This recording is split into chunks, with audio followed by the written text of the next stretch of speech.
For those of you curious, there are 2 airports in Houston. This is the George Bush Intercontinental Airport. That's what it's called. Intercontinental. That's what it's called. Wow. And I can pretty much safely say this is the worst place I have ever been. I announced this on Twitter at one point due to my frustration.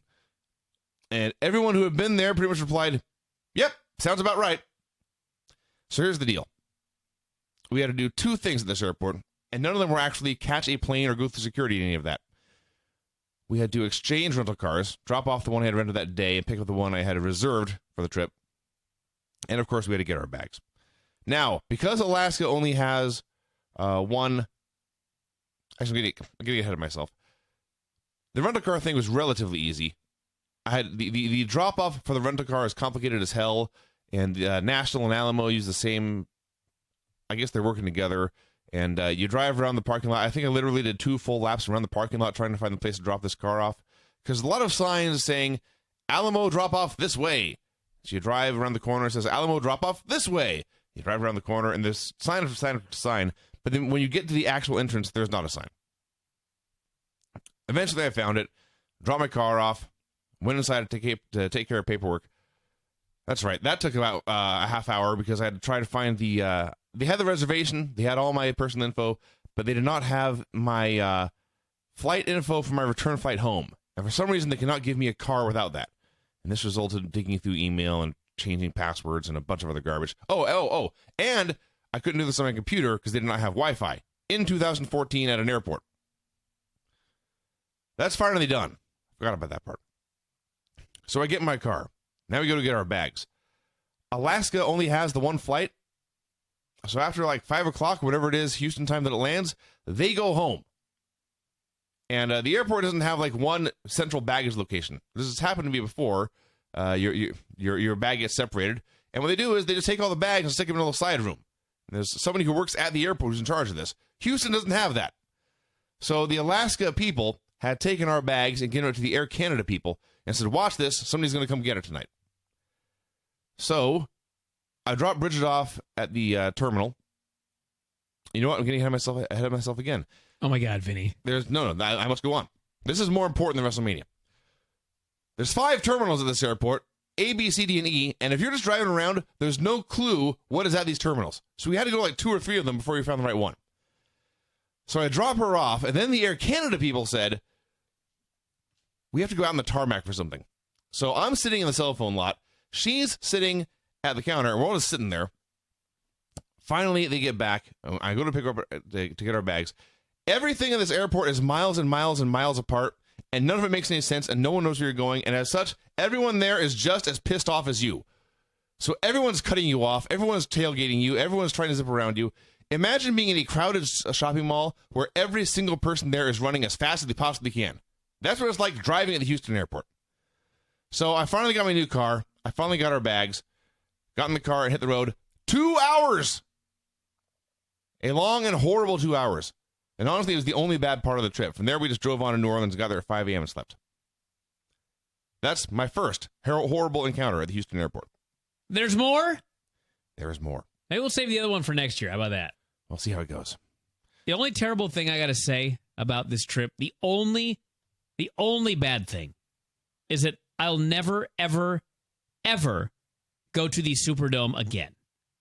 The bottleneck that we got stuck in for 20 straight minutes where a near riot broke out. And if you think I'm exaggerating, I promise you that there will be people that will go on the board and confirm this because I was in this bottleneck with them. I already have a guy here on Twitter who said the only bad thing about the trip was going to get to the hallways of the Superdome. The worst. This was doom. This is the worst possible thing that could possibly happen to anybody inside a building is to nearly be involved in a riot. And, yeah. Aside from that, this trip was awesome. But because of that, and I was there, and people said, this is not something that's only happened today. This has happened before in this building. I'll never go to the Superdome again, ever.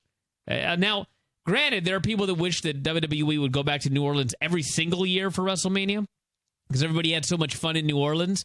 But if they do, I'm not going back into the Superdome. You better hold Mania elsewhere. Horrible. Hideous. So I was in the same crowd, the same near riot. The only funny part about it was there was a guy with a megaphone, and they were making announcements saying, basically, if you guys go to the other side of the building, there are no lines. And no one left. No, you were in a different thing. You were trying to get inside the building. Mm-hmm. I'm talking inside the building. Oh, okay. In the halls. There was an unmoving 20-minute bottleneck. Everybody pushing and shoving. They're screaming at each other. They're getting ready to get in a fight. If there had been a fight there, I mean, it'd have been bad. And it was and the most infuriating thing was there's cops doing nothing. Unless somebody had pulled out a gun, they were just going to sit there and have everybody else do all the work. People chanting, go, go, go, shoving each other, pushing. I mean, it was terrible. It was horrible. I've never been anything like that. And it sucked.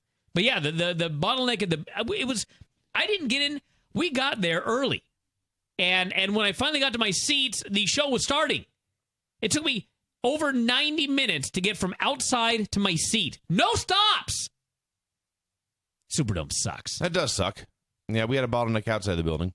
I will say the guy with the megaphone was at least having fun with it because the crowd started giving him the what treatment, and he was playing along. If you go, what? To the other side of the building, what? You will find, what? There are no lines there, what? So everyone, at least that was fun. So we get inside, and they scan my ticket. Everything's cool. Scan British ticket. Won't scan, won't scan, won't scan, won't scan, won't scan. And finally, I basically said, look, my ticket's fine. This is clearly not a fake. Just let us in. And she basically agreed and let us go. This was a mistake. Because we got to our seat, and what we found is that one of them had been taken away from us for a big light. So Bridget ended up going all the way back down the 6 levels of the Superdome, where she was one of, I believe she said 50 to 60 she was fine, because she didn't really care about the show anyway, but there were about 50 or 60 pissed off people there, and a lot of them had been moved from the 100 and 200 levels up to the 600 level. So that sucked, and she actually didn't return until during the entrances for the Triple H Daniel Bryan match. So a lot of people, through no fault of their own, missed the first half hour of WrestleMania. Now, the first half hour was just a bunch of talking. I suspect that those people will have free seats to WrestleMania in good spots next year. That would be good. That's what they did that one year that they were obstructed by a tree. Maybe I'll get them then. Well, you got to complain. You got to actually ask. I'll see what I can do. I'm not just going to magically send them to you. I wasn't sure how that worked. So we ended up getting moved. Actually, and both seats were fine. I actually take that back. Both seats were very good. The first seat was basically exactly opposite the stage. The only problem was that the screens above the ring were blocking the stage itself, and the other seats were more on the side and had a great view of everything, so that was fine. And then we saw the show, and the show was awesome.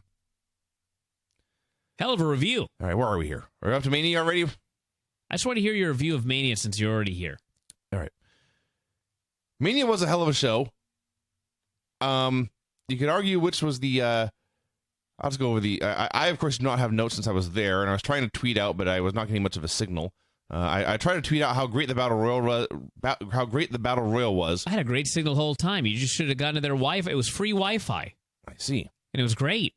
That's the one good thing. I'll say that's the one good thing about the Superdome. Free Wi-Fi, and it worked great. So, anyway, I tried to send out a tweet about how great the Battle Royal was, and that tweet just disappeared into the ether. And the next time I check, there's someone saying, boy, I bet Brian and Vinny are going to bury that Battle Royal. Who would say that? I don't know. Battle Royal was awesome. The finish was great. The finish was great, and a lot of it before that was great. We will go match by match. The opening half hour was the 3 biggest stars of the modern era, Hulk Hogan, The Rock, and Steve Austin, all in the ring at the same time, cutting promos. Everyone was happy about this. Everyone was very, very happy. And they all talked about how great they were, how great the fans were, how great WrestleMania was, and then they all left together, and everyone was happy. Triple H and Daniel Bryan, excellent match. A long match that felt like it deserved to go for a long time. I mentioned before going into this that I thought this was the real main event, and whatever happened in the title match was going to be anticlimactic. And that may have been going a little far. But I will say, the reaction when Bryan pinned Triple H at the end with a knee strike finally, you know, when you look down on the stadium floor, and there's seats, and then like behind the seats, there's a stadium wall, and in between there's a big space, 20 yards or so, 10 yards maybe. But when the ref counted 3, suddenly everyone didn't just jump out of their seat, but people were so filled with joy they began to sprint back and forth in that open space, just running everywhere, high-fiving strangers, hugging each other, boundless joy, and of course, unbelievable yes chants over and over again all night long. So really, by the time this match was over, I thought, I've already got my money's worth. Whatever else happens, I can't complain. Shield squashed the New Age Outlaws and Kane, only notable because they managed to do a triple powerbomb for the finish. And of course, we later learned Billy Gunn got injured. But everyone loved this too. The Andre Battle Royal was awesome. As we usually say, most Battle Royals suck until you get down to like the last 4 guys. This Battle Royal, they actually did stuff where they would have 30-some guys or 20-some guys, however many were in there. Most of them would clear off to the sides and leave a little bit of room, and 3 or 4 guys would get to do something important that everyone could notice. So it wasn't just mad chaos. They had a spot where Cody Rhodes accidentally eliminated his own brother and then got knocked out. They had Kofi Kingston doing this I think was his most ridiculous elimination tease yet. He got thrown over the top rope in the corner. His feet came down on the steps. His ass came down on the floor. This, of course, was not an elimination. How he pulled this off without twisting an ankle, I have no idea. He got back in, only to later get eliminated anyway. And then finally, at the end, it came down to Cesaro and the Big Show, the overwhelming favorite against a guy who I guess was not even supposed to be in the match at first. Crowd was madly in love with Cesaro. Only wanted to see him win, booing Big Show for everything he did. And then finally, Cesaro just picked up Big Show for a body slam, carried him over to the ropes, and dumped him. A great elimination. And Big Show gave him a handshake. Cesaro posed with his new trophy. Everyone loved him. A massive success this was. John Cena versus Bray Wyatt. The only 2 things I've gone back to watch from the show on the network are this and the finish to the Taker match. I shouldn't say, by this, I specifically mean Bray Wyatt's entrance.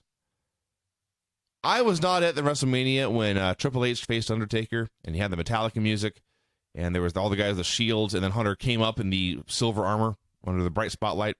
I can tell you on TV, that looked like the coolest entrance ever. I think Bray Wyatt's entrance may have topped it. The voodoo dancing, the live music, the singer in the voodoo makeup with a backup band of guys wearing Black Plague death masks, all in darkness, all coming out. And the key to this, all of that was captured very well on video. What was not captured well on video, and this is not necessarily their fault, because they mic'd it for the musical performance. But imagine all of this, and 70-some thousand people are all clapping in unison.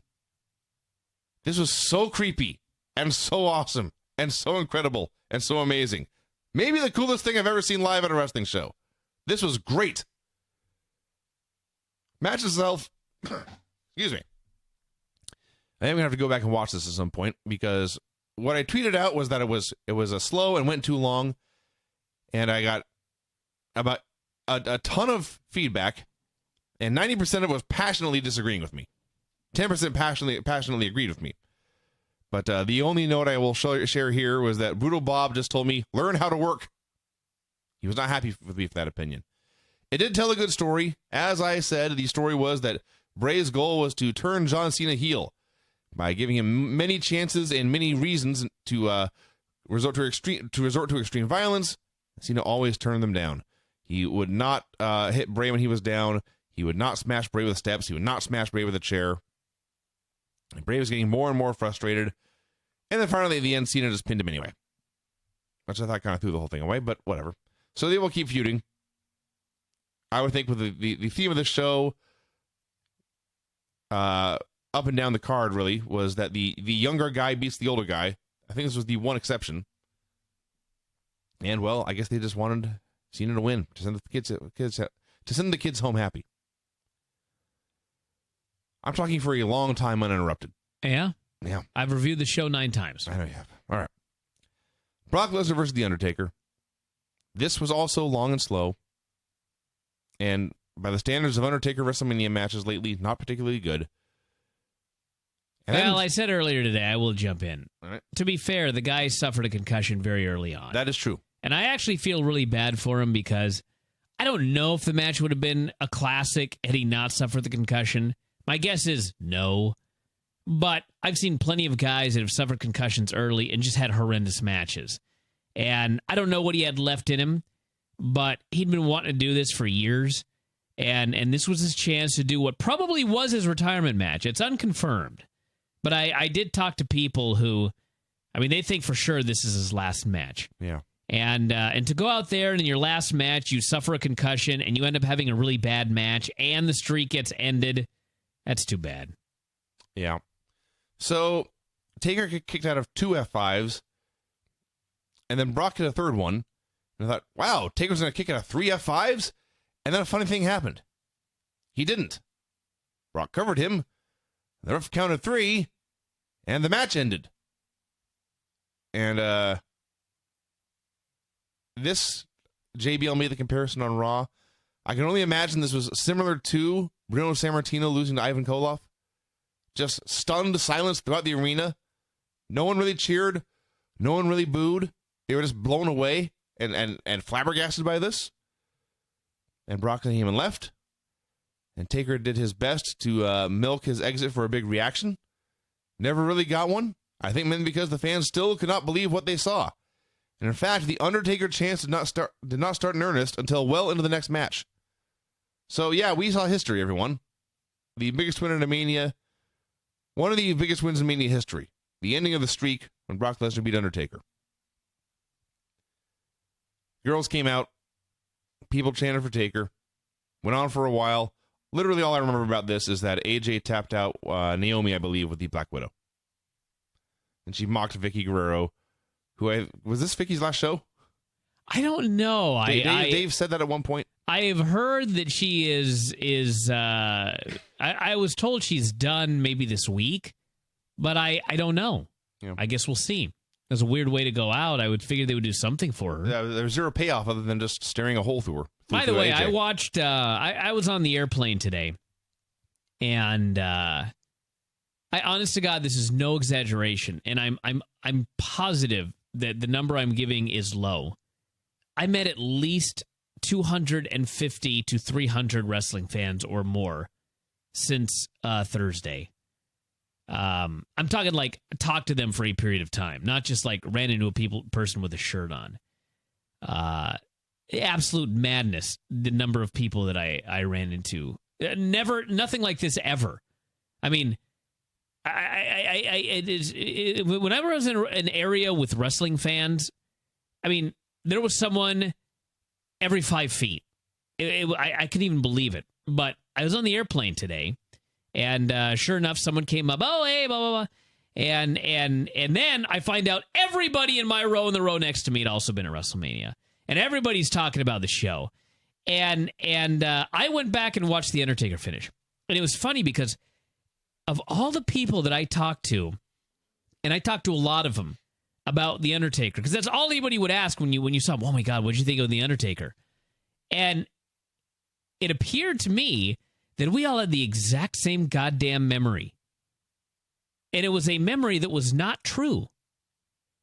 My memory, and all of these other people I talked to seem to have the exact same memory, that Brock hit this F5 and the Undertaker kicked out, and it looked like a botch, and they didn't ring the bell.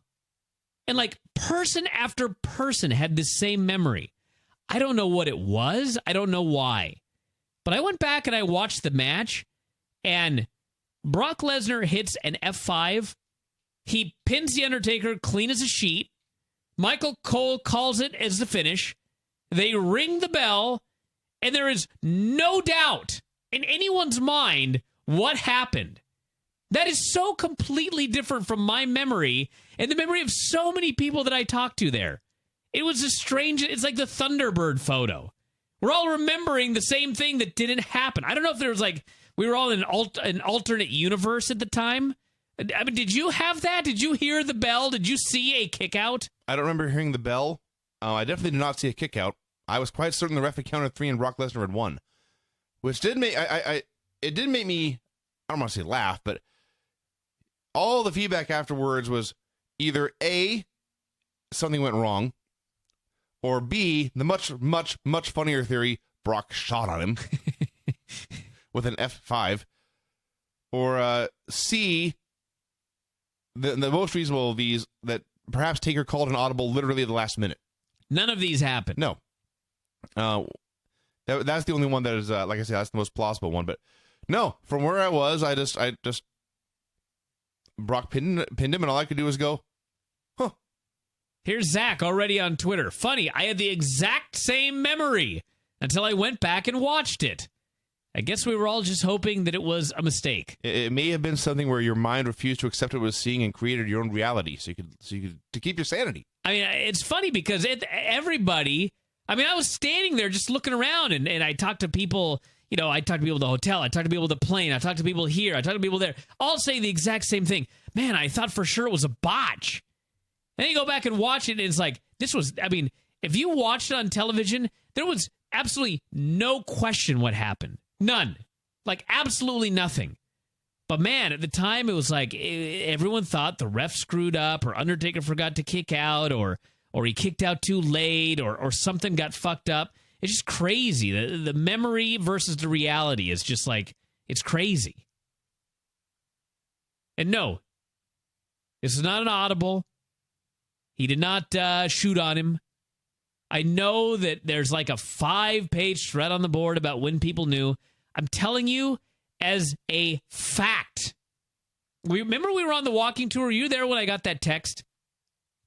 I don't remember. I got a text on the walking tour. It was like it was 3 Eastern, which would be 2 New Orleans time. And somebody there texted me, and they just said, "Be ready." And I was like, "What?" And they said, "Send me the link to the odds page." And so I sent the link to the odds page, and then I was like, "What's going on?" And they wouldn't tell me anything. And so later, by that time, there were already people that knew. And so they were checking to see if the odds had swung yet. And the odds actually didn't swing until, I think, about 5 o'clock Pacific, or when the show started, whenever the show started. So the idea that nobody knew, it's just not true. The odds they did a big swing. There were people that knew about the finish, and they knew earlier in the day. This is not like I'm making this up or someone's telling a story. I mean, this is a fact. People knew, and they went and they made some big bets, and some people won a lot of money. This is not some sort of secret. But I didn't know. I was as shocked as anybody when it actually happened. But later, it was explained to me, and it all made sense, and I saw the odds, and there you go. What I'm surprised is that nobody.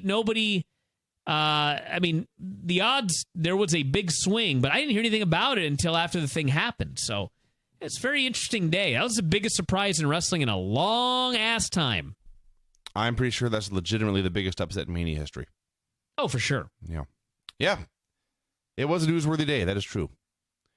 Had a wacky skit backstage where Hulk Hogan and Mr. T, after all these years, finally shook hands with Roddy Piper and Paul Orndorff's amazing mustache. I got a T story. So T does his Hall of Fame deal, and Kane has to come drag him to the back. And so I was talking to somebody yesterday after the show, and I was like, "How's T?" And they were like, "Oh man, I saw him right after his Hall of Fame speech. He was all smiles backstage. Seemed like he was fine. Didn't seem upset or anything like that." And then he came out at WrestleMania the next day, and T seemed fine. Apparently, T is now burying the company on Twitter. I see. So now that he's gone, he's pissed. Let's find Mr. T's Twitter now. There's an old episode of Raw. I think it has the same Steiner's match we reviewed before from like '93. IRS is about to squash Scotty 2 Hotty. Pretty impressive. All right. Main event was, of course, Daniel Bryan winning the championship in the 3-way, which he all knew he was going to do. And yet, 20 minutes into this thing, they were teasing near falls that had me legitimately fearing for my life.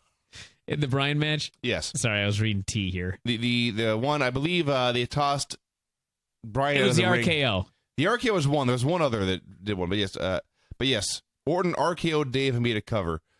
And for a second there, I thought I was going to be in the middle of a 70,000-man riot. Dude, after I got stuck in that bottleneck, I was like, if Daniel Bryan does not win the title here tonight, everyone dies. I'm not getting out of this building, basically. It would have been bad. But then, of course, after Undertaker lost, it was like, there's no way Undertaker and Daniel Bryan are losing on the show, especially after the fury and the heartache and the tears after the Undertaker was beaten. This really happened, everybody. I'm not making this up. Anger, outrage, tears, and people storming out of the building. Not like millions of them or anything like that. Probably just a few dozen, but it happened. People walked out of WrestleMania because the Undertaker lost. Just think about that for a minute. By the way, this is T.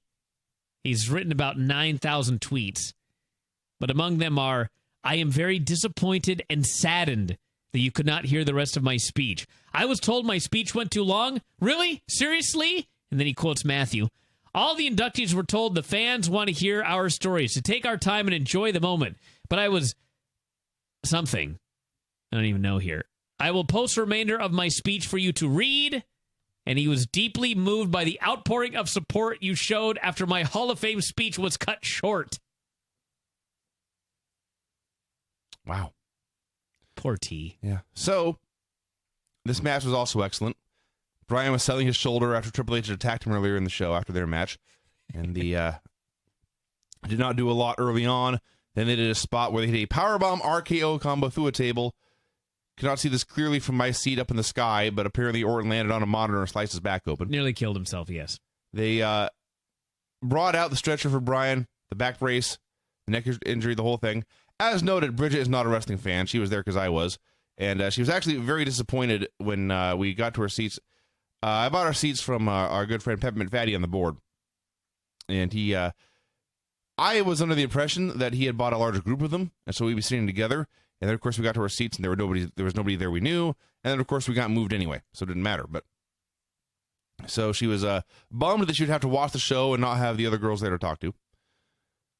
But she's watching the show, and this injury happens, and they bring out the cart, and suddenly she's very concerned. Bridget is the lifeguard of the pool, lifeguard trained. She's very concerned about safety, and she is horrified that we may have seen a tragedy befall us before our eyes. And they began to wheel him out, and she had been leaning forward, like clutching her hands under her chin, paying rapt attention. Then she turns to me and says, "They're wheeling him out way too slow." And I said, "Yes, dear." So she smartened up. And, of course, Bryan fought his way off the stretcher and went back into battle. And, he tapped out Big Dave. People cheered. It was not by the slimmest of margins. It was a smaller reaction than his win over Hunter earlier. But it was still a great moment. I actually thought it was the biggest pop of the whole night. Did you? Yeah. They lost their shit. Well, they did, but for lack of a better term. They lost more shit earlier. I don't know. Arguable. And part of it was, for some of these people, they've been in this building for 6 hours, done a lot of cheering, seen a lot of history. They were tired, but regardless, it was a very, very big reaction. And they had the pyro and the confetti and his music playing and 70,000 freaks screaming yes, yes, yes over and over again. He said hi to some people I don't know, brought a little girl into the ring, gave her a hug. A great time was had by all. His sister. Okay, there you go. And he finally left. I don't know who the little girl was. Right. I would guess his niece. Sure. I don't know. I was surprised Bree didn't come out, but it's not my show. So left with both belts, and I can tell you, I've been at a lot of wrestling shows, a lot of theater, a lot of sporting events, and there's always a certain percentage of the crowd will leave either before the finish or immediately at the finish to beat traffic. No one left. Everyone was still in the Superdome, except for those people who left after the Taker match. Everyone who was still there stayed to chant yes as long as they could and cheer for Daniel Bryan as long as they possibly could. And finally, Bryan went backstage, and the confetti stopped, and the music stopped, and the lights came up, and Lillian told us the show was over. Please go home. A lot of people just stood there for a while, just taking it all in, and then finally realized there was nothing else going on, and they had to go. Awesome show. It was an amazing show. It was awesome. Show was awesome. There's